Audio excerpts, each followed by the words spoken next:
My hand froze in midair, my fingertips still remembering the feeling of the fabric being taken away. Only then did Jack turn to me, like he had just handled some tiny, irrelevant matter. "Lucy, that was Anna, a friend of mine. She's just straightforward. She didn't mean anything by it. It's just a dress.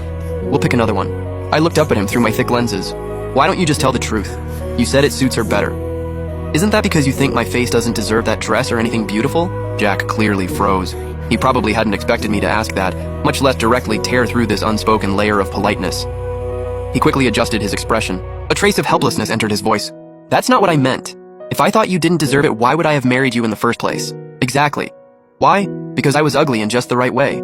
I was the perfect tool, the perfect pawn to anger Jack's family and force them to compromise. Ever since I was little, because I hid my looks, I had heard too much mockery. Classmates whispering, blind dates insulting me, my father sighing. Those words were like needles. After being stabbed long enough, I thought I had gone numb, but Jack was different. For 3 years, his gentle comfort, casual protection, and even risking his life for me, it softened my frozen heart like warm water, making me develop fantasies and dependence I never should have had. Then he shattered it all with his own hands. In the calmest, most casual way, he completely broke that fake warmth. That hurt far more than open cruelty. I forced down the lump in my throat and the pain surging inside me. Without saying a word, I turned toward another rack. I casually grabbed a plain black dress. Just then, the fitting room curtain opened, and Anna walked out. The champagne gown perfectly outlined her figure, making her skin look snowy white and radiant. The sales associate started praising her. "Miss Anna, it suits you so well. It looks custom made for you." Jack's gaze also landed on Anna.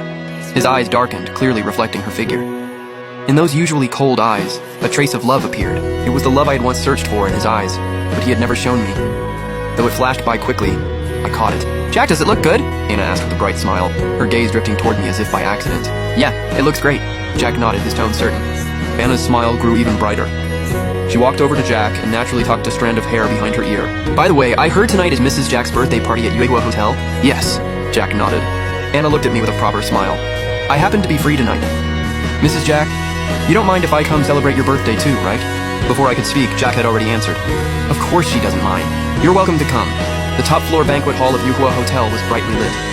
The birthday party Jack prepared for me was grand, with almost half the city's elite invited. I wore that plain black dress, my heavy bangs and glasses still hiding my face like always. Standing beside Jack, I looked like a shadow that didn't belong. I could feel looks coming from every direction. Some curious, some probing, but most full of open disdain and snickering. What was Jack thinking, marrying someone like her? Who knows?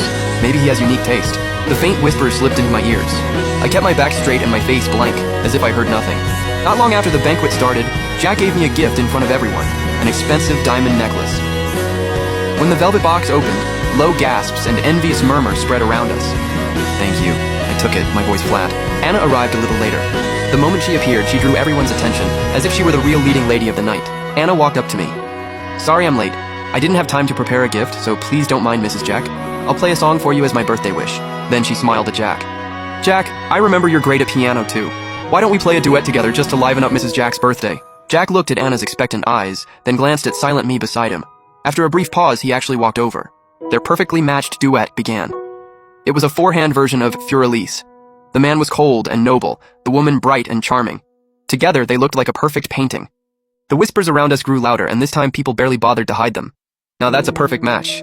What a shame. If only Jack had married Anna back then. That Lucy is really just taking up space. Someone that ugly ended up with the best air in the capital's elite circle. What a waste. I stood there, feeling the air around me grow thinner and thinner. Those looks and words almost drowned me. I turned and walked out to the balcony. The night breeze was cool, blowing away the suffocating warmth and noise of the banquet hall. I leaned against the balcony railing, took a deep breath, then slowly let it out. Light footsteps sounded behind me. Then a warm body came close, and a pair of arms wrapped around my waist from behind. My body stiffened. Then Jack's low voice sounded beside my ear. "Why did you come out here alone? Don't take what those people said to heart. It's just boring gossip." I didn't move or say anything. Jack seemed to think I was still sulking.